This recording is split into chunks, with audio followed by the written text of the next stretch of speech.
everyone, today we're going to do a tutorial on natural dye. Natural dye is a really great way to use food scraps or floral scraps, things that might otherwise get thrown out, to give new life to old fabrics, maybe something that has a stain on it or something you just want to change the look of. Today we're going to be using avocado pits and skins. You can see here I've been collecting a few over the last couple of weeks, and I think we have enough for a dye bath. This is kind of an idea of the colors we can expect, kind of like a bronzy pinkish hue. These are silk scarves that I did. They were white when I started. And today we are going to upcycle this avocado themed tote bag. It's got some stains on it. It's just old and I want to give it a little new life. So I'll talk you through the basics and we'll get going.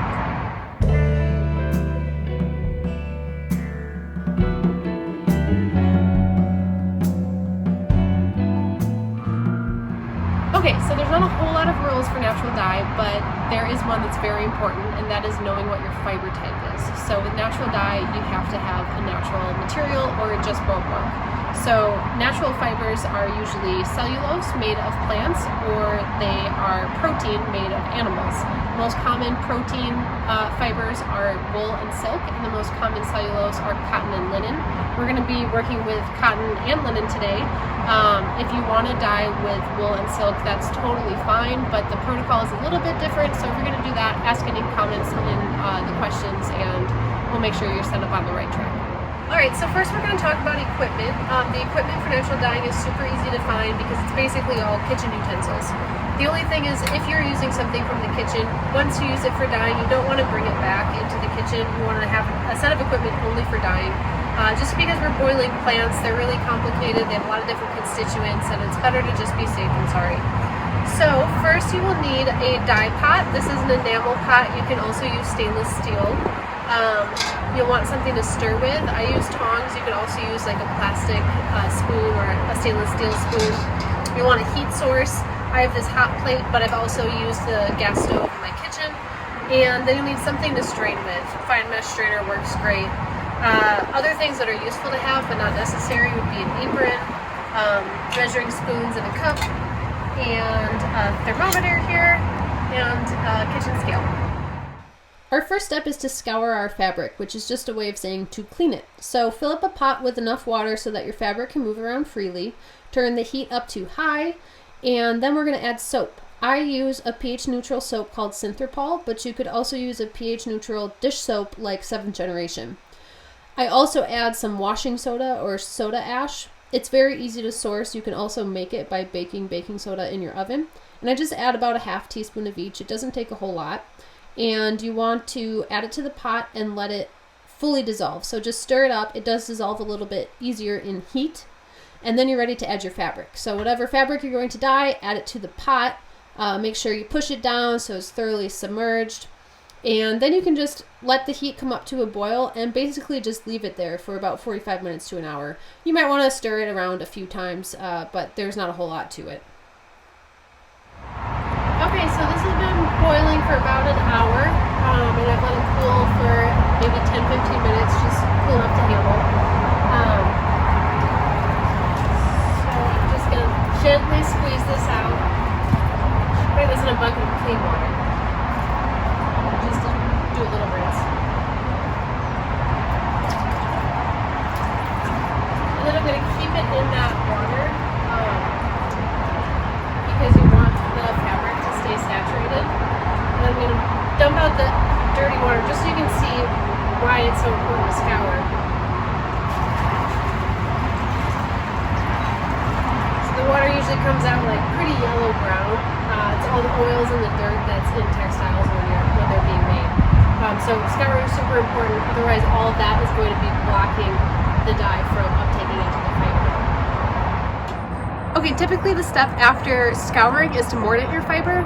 So mordanting is basically a simple process that allows the dye to adhere to the fiber better, so it's going to hold up better in the wash, in the sun, and it'll make your colors a little bit brighter and deeper. Fortunately, avocado pits have a natural constituent in them that acts as a natural mordant, so when we're dealing with avocado dye baths, we can totally skip that step. So we're just going to go right into extracting our dye.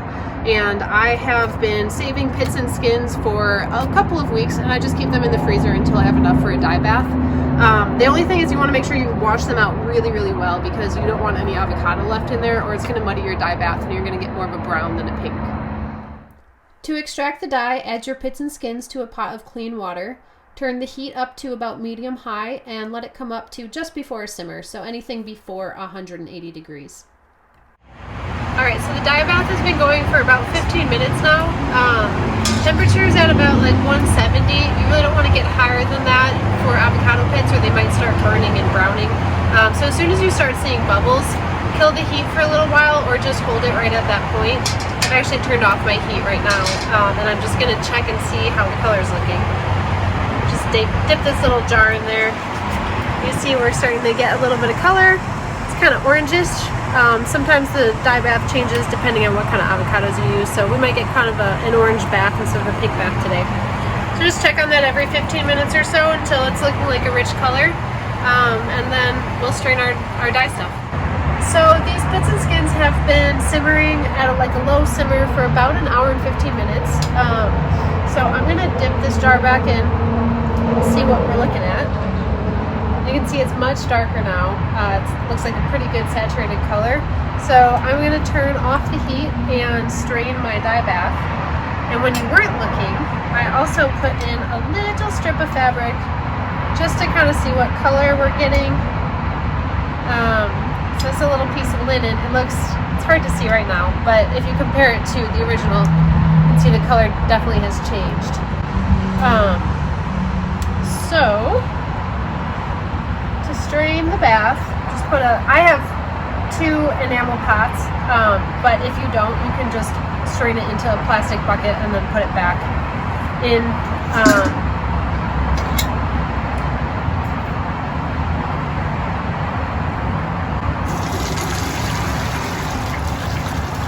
Get some nice color.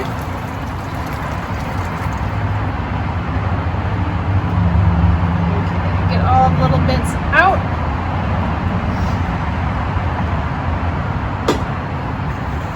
You can just set these aside, compost them,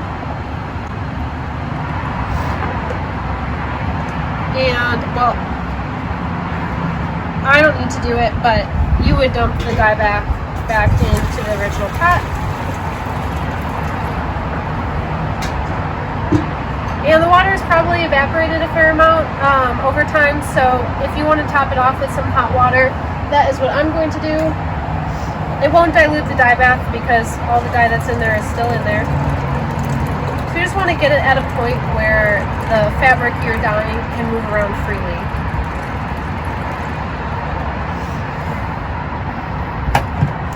Okay, now you want your fully saturated fabric. If you scoured one day and then was dyeing the next day, you just want to make sure that your fabric's been soaking in water for about an hour so that it's fully saturated. And you'll just place it in. I've got a little bit of wool that I scoured the other day. I'm going to stick in there as well. And this little scrap of linen. Alright, so you want to push that down so everything gets in the dye bath. And these first 10 minutes are really the most important. You just want to constantly be stirring it and moving the fabric around so that the dye penetrates all of the fiber. When it gets folded and stuck, you're going to get really uneven results. You'll see the color slowly change over time. Alright, our fiber has been soaking in this dye bath for about a half an hour at approximately 150 degrees Fahrenheit. The first 10 minutes I was stirring it constantly, shuffling everything around. And then for the next 20 minutes I would move it around maybe every couple minutes, 5 minutes. So now you can see we have a really beautiful soft pink color. It's exactly what we were going for. The cotton is the lightest. Wool always takes dye really nicely, so it's a little bit richer on the wool. And then somewhere in here we have that linen scrap. Linen also takes dye really well, so that's really beautiful. So the longer this sits in the dye bath, the richer the color is going to get. If you like the color where it's at now, keep in mind it's going to dry about 2 shades lighter. So if you like this color, keep it in the dye bath. It'll deepen over time. About 48 hours is the sweet spot. So we're going to turn off the heat now and check back in about 2 days. I'm just going to cover this, set it to the side, maybe rotate the goods in the morning and at night, and see what we got. All right, here we are 2 days later. We'll take a look. You see the color has deepened a lot, so it's definitely worth those extra 48 hours in the bath if you have them. The wool's looking nice, and the linen is great.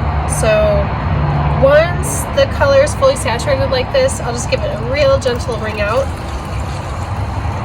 just a little squeeze. And then typically I'll do this in the tub, but for demonstration purposes, I'll just show you right here. So this is just room temperature water. And I'll just get some of that initial dye out right away. Just kind of squeeze it, move it around. And then after the first rinse, you just use some of that same pH neutral soap you use to scour the fabric. Just dump in maybe a teaspoon. And then you want to switch out the baths. I usually start with room temperature water and work my way up to hot. And then eventually the water will run clear, and that's when you know you have all the dye out. Then you can just hang it up, let it dry. You definitely want to dry it in the shade though, because the sun will bleach the color some. So yeah, that's about all there is to it. We'll check out the final result once it's dried. Okay, here we are. Our final products have fully dried. They've lightened up a little bit, but they still have really nice soft pink, kind of muted earthy color to them. Each fiber took the dye a little bit differently. They're all pink, but they all have their own range of hues. You can see the linen really probably took the color the best. I have this silk scarf I had done in a different dye bath. Here you can see it's a lot lighter. If you want a lighter color like that, just pull it out earlier in the dye bath. Certainly don't let it soak for 48 hours. So if you like the project and video, please like and subscribe. If you have any questions at all, ask them in the comments, and we'll talk to you soon.